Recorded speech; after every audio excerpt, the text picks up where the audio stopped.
dalam kitab Wahyu itu kebanyakan itu terkait dengan simbol-simbol. Kalau ditafsirkan secara harafiah yang misalnya terkait dengan 66 terus angka di dahi itu kalau secara ya berarti itu materai yang ditempelkan di atas dahi kalau menurut pemahamannya. Ya, Ya, ya, ya. karena ya beberapa saya penasaran bagaimana cara Kak Elia untuk memahami kitab Wahyu itu. Ya, oke. Jadi begini, masalah 666 ya, sebelum ke sana, tapi prinsip dasarnya begini, Bu Erna. Em, Kitab Wahyu itu kitab apa dulu? Kitab Wahyu itu adalah kitab apokaliptik, eskatologi. Nah, eskatologi itu artinya apa? Akhir zaman. Ya. Jadi kitab yang berurusan dengan akhir zaman. Nah, karena dia kitab eskatologi dan apokaliptik, maka itu kan sifatnya penglihatan, vision yang Tuhan berikan kepada Rasul Yohanes. Nah, Yohanes ini mencatatkan apa yang dilihat itu dalam hal-hal yang simbolis. Ya. Nah, misalnya contohnya nih, dan penafsirannya, cara memahaminya tidak boleh melenceng dari prinsip dan cara pandang penulisnya. Oh, kan Yohanes nggak tafsirin. Kok kita nggak tahu? Wong Yohanes tidak tafsirin. Kalau Yohanes tidak tafsirin, nah lalu bagaimana cara kita untuk mengetahuinya? Kita lihat mereka orang apa, hidupnya di zaman apa, suratnya untuk siapa. Lingkungan Yahudi, perspektif orang timur, maka gunakan cara mereka untuk berpikir. Ya, karena ini sifatnya itu pesannya ini untuk semua orang. Ya, cuma diwahyukan dari Rasul Yohanes. Nah, misalnya tanda 666 ya, kita baca ya. 666 Wahyu 13 ya. Wahyu 13 ya, yang baca di Alkitab aja. Memang kalau masalah ini tuh harus belajar. Enggak ada tuh Tuhan langsung kasih inspirasi, enggak. Karena tulisan yang Tuhan berikan kepada kita itu bermanfaat untuk mengajar. Ya, sebentar ya. Wahyu 13. Nah, ayat yang ke-18 dikatakan begini. Ini judul perikopnya binatang yang keluar dari dalam bumi. Ya, dikatakan ayat 18, yang terpenting di sini ialah hikmat. Siapa yang bijaksana? Oh, mulai dari ayat 15 lah. Kepadanya diberikan kuasa untuk memberikan nyawa kepada patung binatang itu. Binatang di sini adalah antikristus itu, ya. Nah, berbicara juga dan bertindak begitu rupa sehingga semua orang yang tidak menyembah patung antikristus itu dibunuh. Ya, ayat 16. Ia menyebabkan, antikristus itu menyebabkan semua orang, kecil atau besar, kaya atau miskin, merdeka atau hamba, diberi tanda pada tangan kanannya atau pada dahinya, dan tidak seorang pun dapat membeli atau menjual selain mereka yang memakai tanda itu, yaitu nama binatang itu dan bilangan namanya. Yang penting di sini ialah hikmat. Siapa yang bijaksana, baiklah ia menghitung bilangan binatang itu, karena bilangan itu adalah bilangan seorang manusia dan bilangannya ialah 666. Ya, kita lihat dari ini banyak orang yang tafsirin 666 itu cheap. Lalu ada yang bilang 666 itu tuh paus. Paus yang di Roma. Kalau dihitung cincinnya Vicarius Devini, dihitung-hitung fee nilai 50 segini-segini, 666. Paus adalah antikristus. Nah, yang begitu tuh salah cara tafsirnya. Tapi maknanya ini apa? Ya, diberi tanda pada tangan kanan atau pada dahinya. Tangan kanan itu artinya kekuatan, kepercayaan, dan perbuatan. Dahi itu adalah pemikiran. 666, 6 itu simbol manusia karena manusia dicipta hari ke-6. 3 itu angka ilahi. Karena Trinitas, Allah Sang Bapa dengan firman dan rohnya. Jadi 6 diulangi 3 kali adalah manusia yang mau jadi yang ilahi. Atau manusia yang ingin menjadi Tuhan. Nah, itulah si binatang itu. Itulah si antikris itu tadi. Nah, tanda 666 yang ditanamkan di tangan dan di dahi artinya apa? Di tangan artinya adalah yang mengikuti atau meniru perbuatan antikristus itu.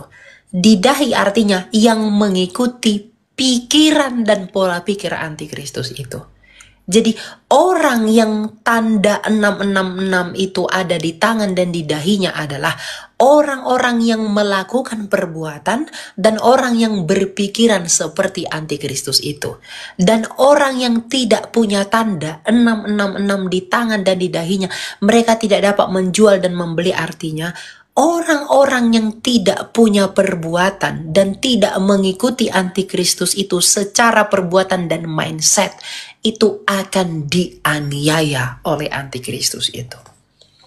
Gitu maksudnya. Jadi bukan ada chip ditanam. Oh, chip itu kan bisa alat pembayaran, harus dibayar tangan. Bagaimana mungkin chip bisa memengaruhi keselamatan jiwamu? Dan chip itu nggak akan bisa memengaruhi kamu. Darah Kristus yang tertumpah secara rohani itu tidak akan bisa ditaklukkan oleh apa? Chip yang sebesar biji beras itu loh. Nah, dan bagaimana kita bisa memahami itu? Misalnya, oh Elia, dari mana kau tahu 6 itu angka manusia? Dari mana kau tahu 3 itu angka ilahi? Kita ikuti perspektif orang timur tadi. Nah, karena Timothy tadi bilang gematria. Ya, angka itu ada maknanya. Makanya Tuhan tuh bilang 42 bulan, 1260 hari. Ya, 70 kali 7 kali. Nah, yang begitu-begitu berarti kita mengampuni orang 400 berapa? 70 kali 7 tuh 490 kali. Bukan begitu. Ya. Nah, jadi kita harus belajar bagaimana budaya, prinsip orang Yahudi, baru di masa itu baru kita bisa tafsirkan itu secara simbolis. Karena latar belakang dituliskannya kitab Wahyu ini adalah ketika gereja dalam masa penganiayaan. Gereja saat itu lagi dianiaya dengan hebat. Ya, maka dituliskanlah ini oleh Rasul Yohanes di Pulau Patmos. Gitu. Ya? Ya Kak Elia, terkadang saya merasa sedih melihat ada teman saya membagikan postingan itu yang tadi mengenai chip, terus mengenai paus yang antikris berasal dari itu. Ya, itu yang saya bilang, ini kok berbeda yang dijelaskan sama Kak Elia. Oh, kenapa ini ditafsir begini? Ya, terkadang kemarin juga ada sempat di mana di Komsel, waktu di Komsel sharing tentang kitab Wahyu, 2 saksi Allah, dan itu ditafsirkan, oh ini terkait dengan antikris yang akan datang. Saya bilang bukan, ini tentang 2 saksi Allah, yaitu Elia dan Henok yang dibuatan ini tentang mereka untuk bersaksi kembali.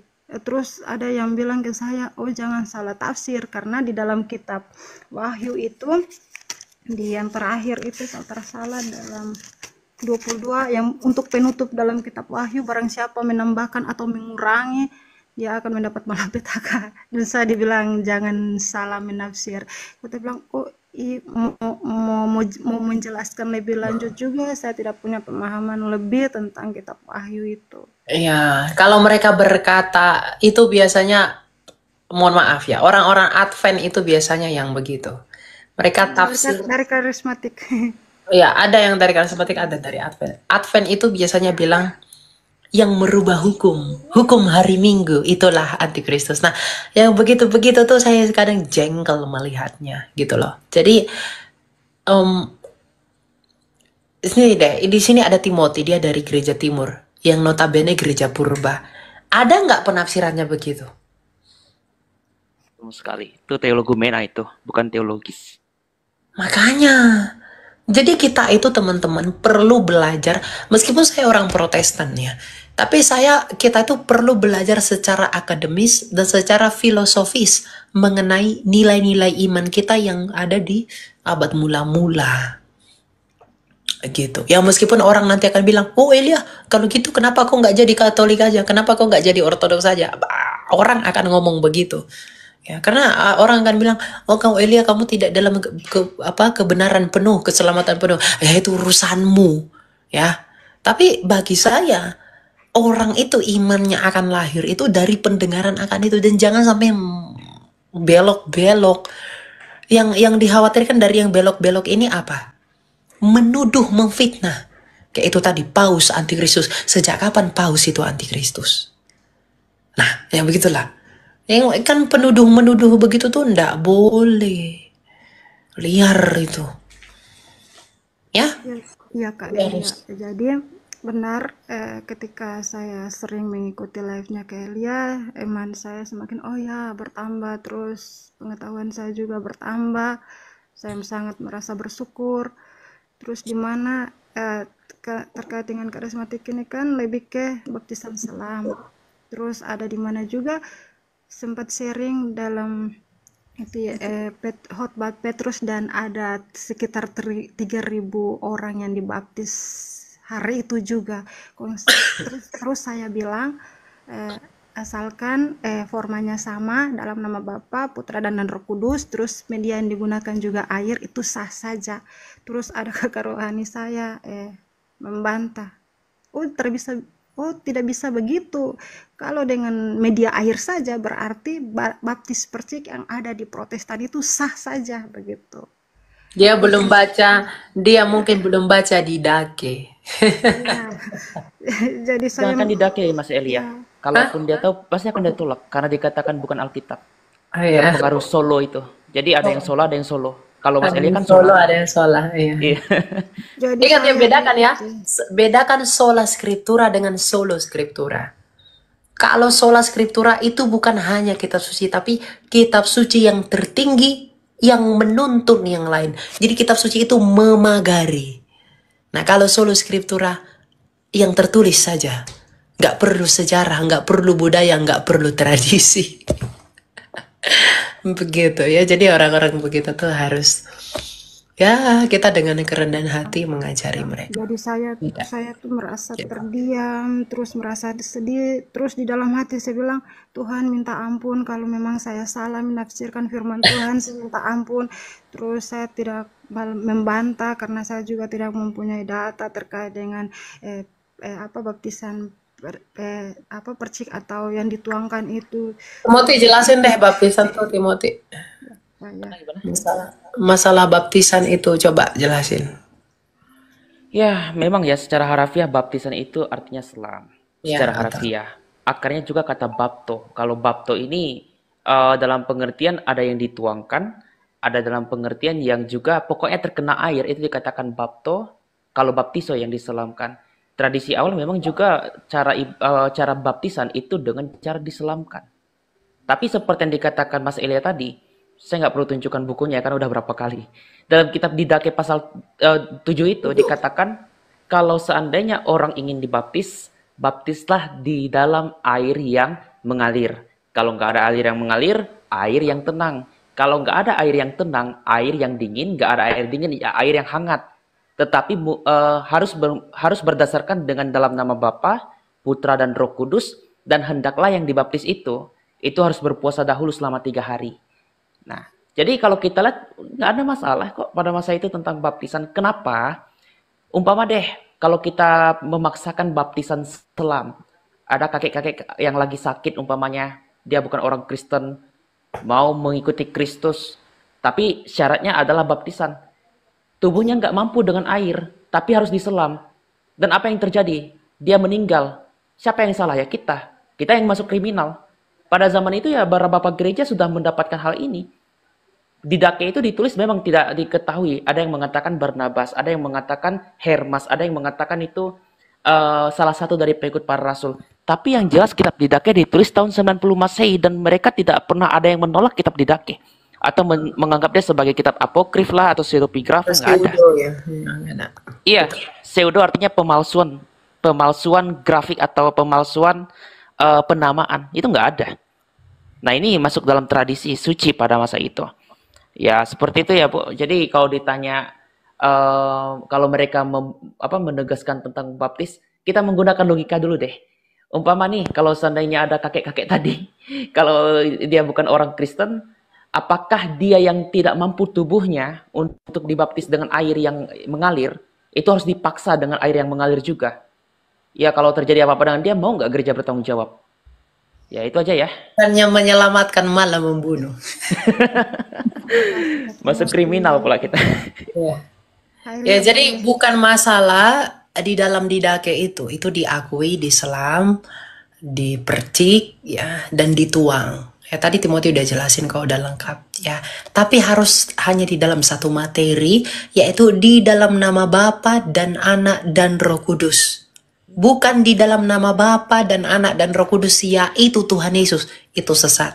Iya, itu kan Ya, sering tapi di dalam nama Bapa dan Anak dan Roh Kudus.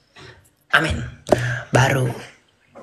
yang sering dipakaikan di dalam nama Bapa dan Anak dan Roh Kudus, di dalam nama Tuhan Yesus, ditambahkan lagi di dalam nama Tuhan Yesus. Mereka salah tafsir dalam Kisah Rasul, Mbak. Karena Kisah Rasul itu mereka selain Kisah Rasul ya, kitab Galatia itu ada kata dalam nama Yesus.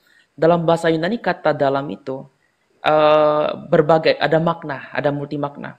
En, eis, satunya en, eis, dengan satunya lagi epi. Tapi kalau epi itu di atas sebenarnya. Ya mungkin terjemahan Alkitab ini menggunakan terjemahan hyperbol. Makanya menggunakan kata di dalam kitab Galatia itu. Yang dibaptis dalam, sebenarnya dibaptis atas dasar Yesus Kristus. Dikatakan atas Yesus Kristus. Makanya epi. En, eis, epi. Lalu maknanya apa ketika dikatakan en di situ? En di sini artinya adalah ketika kita dibaptiskan, kita dipersatukan di dalam Kristus. Kita menyatu dalam Kristus. Karena barang siapa yang telah dibaptis dalam Kristus, ia milik Kristus. Itu dalam kitab apa itu, Galatia ya kalau nggak salah. Bahkan ini sering dibacakan. Galatia 3:29. Iya betul. Dan itu menjadi bacaan untuk pembaptisan kalau di tradisi Gereja Timur. Apa yang dimaksud dan epi? Ini gambaran ketika kita akan dibangkitkan. Makanya dikatakan di atas Yesus Kristus kita akan dibangkitkan. Kenapa? Gambaran baptisan itu ketika ditenggelamkan, ia keluar. Gambaran ia yang dikuburkan, ia bangkit. Jadi kata epi di sini adalah kita yang telah dibaptiskan akan dibangkitkan bersama Kristus. Nah, jadi eis, en, epi, sedangkan eis ini dalam arti apa? Yohanes 17 ayat 24 tadi. Yohanes 17 ayat 24 yang dikatakan hendaklah mereka satu sama seperti kita adalah satu. Satu ini dalam arti apa? Kodrati. Yaitu mengambil kodrat ilahi itu. Tapi bukan berarti kita menjadi Allah ya. Itu kan? Iya. Makanya sarana salah satunya adalah baptisan. Dan sakramen-sakramen lainnya. Ya. Itu ya, Bu. Jadi jangan keliru dengan argumentasi mereka karena mereka hanya menggunakan terjemahan. Gitu ya. Iya Kak Timothy, makasih. Oke, gitu ya Bu Erna ya. Tuhan memberkati. Kak, boleh tambah satu? Oh ya, silakan.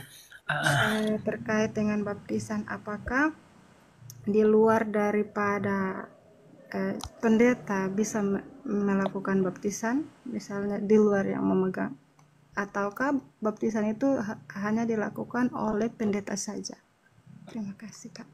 Ya, itu akan berbeda pendapat dan berbeda penafsiran ya. Tapi kalau mungkin di gereja-gereja apostolik seperti gereja timur, gereja ortodoks enggak, itu harus ada rahmat tabisan kan Timothy? Mereka harus Benar. Ada rahmat tabisan dari penerus para rasul. Iya, ada rahmat tabisan. Tapi bagi saya sih itu tergantung konteks ya. Konteksnya begini.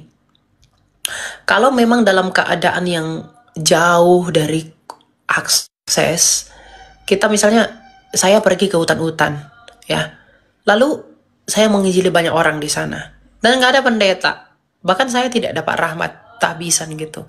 Nah, tapi mereka mau dibaptis, tidak ada pendeta, aksesnya juga jauh ya, saya pikir nggak ada masalah untuk membaptiskan mereka, bukan atas otoritas saya, tapi oleh karena otoritas Kristus, karena kita hanya hamba yang melakukannya. Jadi bukan berarti karena kita membaptis lalu kita yang berkuasa, enggak.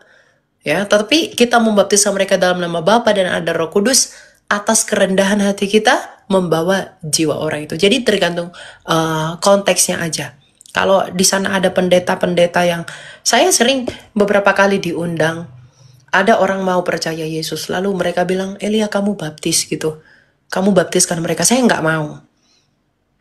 Saya tunggu dulu. Saya bilang harus ada pendeta aja yang membaptis mereka gitu. Ya, saya sering begitu, disuruh membaptis tapi saya nggak mau. Saya harus suruh yang sudah punya rahmat tahbisan, ya. Meskipun pemahaman rahmat tahbisan itu beda-beda. Orang-orang apostolik seperti gereja Katolik, Ortodoks tidak akan mengakui rahmat tahbisan orang Protestan.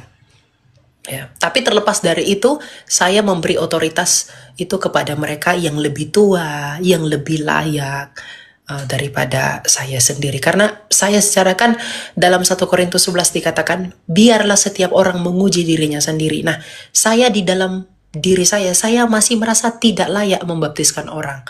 Di dalam ujian diri saya sendiri, saya tidak layak untuk membaptiskan orang. Jadi saya serahkan kepada mereka yang bagi saya, menurut saya lebih layak, begitu. Jadi nggak masalah sih, tergantung kondisi dan suasana aja. Iya, karena ini pertanyaan yang tadi ditanyakan oleh kakak saya, dia merasa takut karena yang pertama itu dia bukan punya jabatannya sebagai pendeta, tapi dia hanya sebagai tim doa, dan ketika di pelayanan dia disuruh untuk membaptis, jadi dia takut. Jadi tadi siang dia tunggu live-nya Kak Elia, dia mau naik untuk mau tanyakan ini. Terus dia tanyakan juga kan di dalam Protestan itu hampir semua itu sudah dilakukan baptisan dari kecil. Nah, waktu untuk mau pelayanan doa, kan dalam tim ini kita ada dari Protestan maupun dari karismatik. Nah, terkadang yang dari karismatik itu kan tidak menganggap baptisan anak kecil itu kan.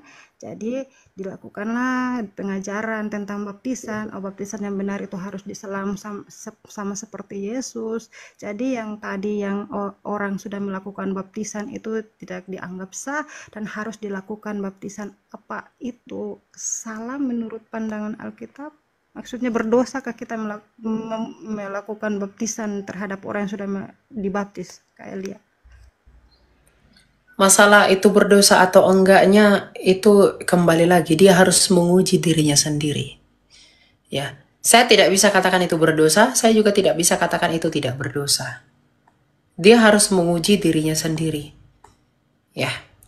Dan orang yang dibaptiskan itu, kenapa dia baptis ulang lagi, baptis kembali? Apakah karena memang pindah gereja, kemudian gerejanya itu tidak mengakui baptisannya? Ya, menurut saya itu nggak masalah, selama memang iman dia bertumbuh di gereja yang baru itu. Gitu. Tapi kalau hanya mau permainkan baptisan, aku pengen ke gereja itulah, kenapa uangnya banyak, syaratnya dibaptis, nanti udah nggak dapat lagi, pindah lagi ke gereja lain, baptis lagi, pergi ke Israel, baptis lagi. Itu kan mempermainkan baptisan, nggak bisa yang begitu. Ya, karena pandangan itu berbeda-beda. Ada yang menganggap baptisanmu tidak sah kalau mau jadi jemaat saya, baptis ulang. Baptisanmu nggak sah, baptis ulang. Nah, yang begitu-begitu.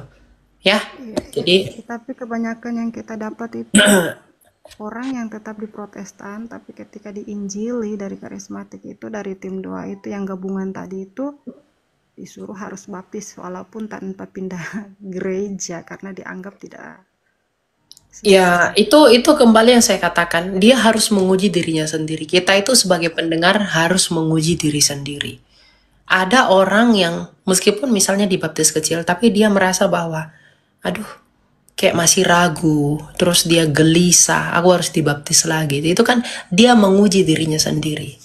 Bahwa, wah aku lebih tenang, aku lebih sah, aku lebih baik-baik aja kalau aku dibaptis dengan pengertian yang udah aku miliki. Nah, dibaptis lagi, itu nggak masalah. Gitu. Makanya saya katakan harus menguji diri sendiri. Biar apa yang dia lakukan itu diuji menurut dirinya sendiri dan apa yang Tuhan mau. Gitu. Karena kalaupun tindakan dia salah, dia yang bertanggung jawab kepada Allah. Bukan kita yang menilai itu. Gitu. Sama seperti ketika kita terima perjamuan, kita harus uji diri kita sendiri. Layak nggak kita menerima itu? Baptisan pun begitu. Layak nggak kita ulang kali? Gitu. Ya, makasih Kak Elia. Makasih juga Kak Timothy. Tuhan Yesus memberkati. Ya gitu ya. Oke. Saya kebetulan memang saya Kristen dari kecil. Dan baru 2018 saya tahu bahwa Tuhan yang kita sembah dengan Tuhan yang orang agama lain sembah itu adalah Tuhan yang berbeda. Dan itu benar-benar membuat saya itu, oh Tuhan, kenapa saya bodoh banget gitu loh selama ini. Saya tahu bahas cerita-cerita Alkitab, ukuran anak sekolah minggu, tapi untuk yang poin-poin seperti ini, dan dulu saya berpikir ya kalau pindah agama ke agama lain nggak ada masalah, toh menyembah Tuhan yang sama. Sampai 2018 saya dengar, saya mulai diperkenalkan Tuhan dengan waktu itu belum ada TikTok, saya masih di YouTube, saya dengar CP, saya dengar Sam Samun dan sebagainya. Jadi nah, saya nggak mau anak-anak muda kebetulan saya gereja di karismatik, dan ya abang tahu kan kalau di karismatik itu banyak anak-anak muda, dan begitu banyak saya lihat yang ketemu sama pasangan yang Berisik banget bro, itu lagi di mana ya? Berisik banget. Saya di kamar. Jadi begitu bang, apa yang harus saya lakukan menurut abang? Ya tetap aja pertahankan itu. Kalaupun kamu tidak kalaupun kamu tidak diizinkan melayani di mimbar karena masalah itu terlalu berat, ya kamu sendiri yang berinisiatif mengajari mereka dengan cara apa? Apapun lah yang bisa kamu lakukan. Biar jemaat itu ngerti, atau mungkin dalam komsel-komsel pribadi. Kayak saya misalnya di gereja itu nggak bisa saya naik mimbar, tapi dalam komsel itu saya bantu mereka belajar firman Tuhan. Jadi kalau memang kita mau dan prihatin kepada hal-hal yang demikian itu, ya kita mulai dengan apa? Dengan hal-hal yang bisa kita lakukan. Misalnya dalam komsel, kamu ajari mereka. Ya mulai dulu dari hal-hal yang kecil lah. Oh, berarti menurut abang nggak perlu ikut ke situ ya? Karena saya khawatir bakal jadi masalah di kalau saya ikut pelayanan karena mereka ada punya tim pengajar, tim aser, tim apa, dan saya tertarik untuk masuk ke tim pengajarannya. Cuma